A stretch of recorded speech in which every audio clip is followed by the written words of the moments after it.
Normally in the morning we do trash for a couple hours in the mornings, 2 hours of trash in the morning.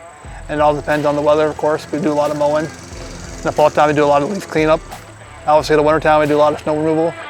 I'm on this all day long on the mower, mowing campus. Well, I like to be outside, so obviously there you go. It has its days though. You get to make the campus look nice and beautiful, and being outside. You get to keep active. If you're someone who likes to be active, someone who likes to move around during the school environment, you get to see different faces or get to meet new people.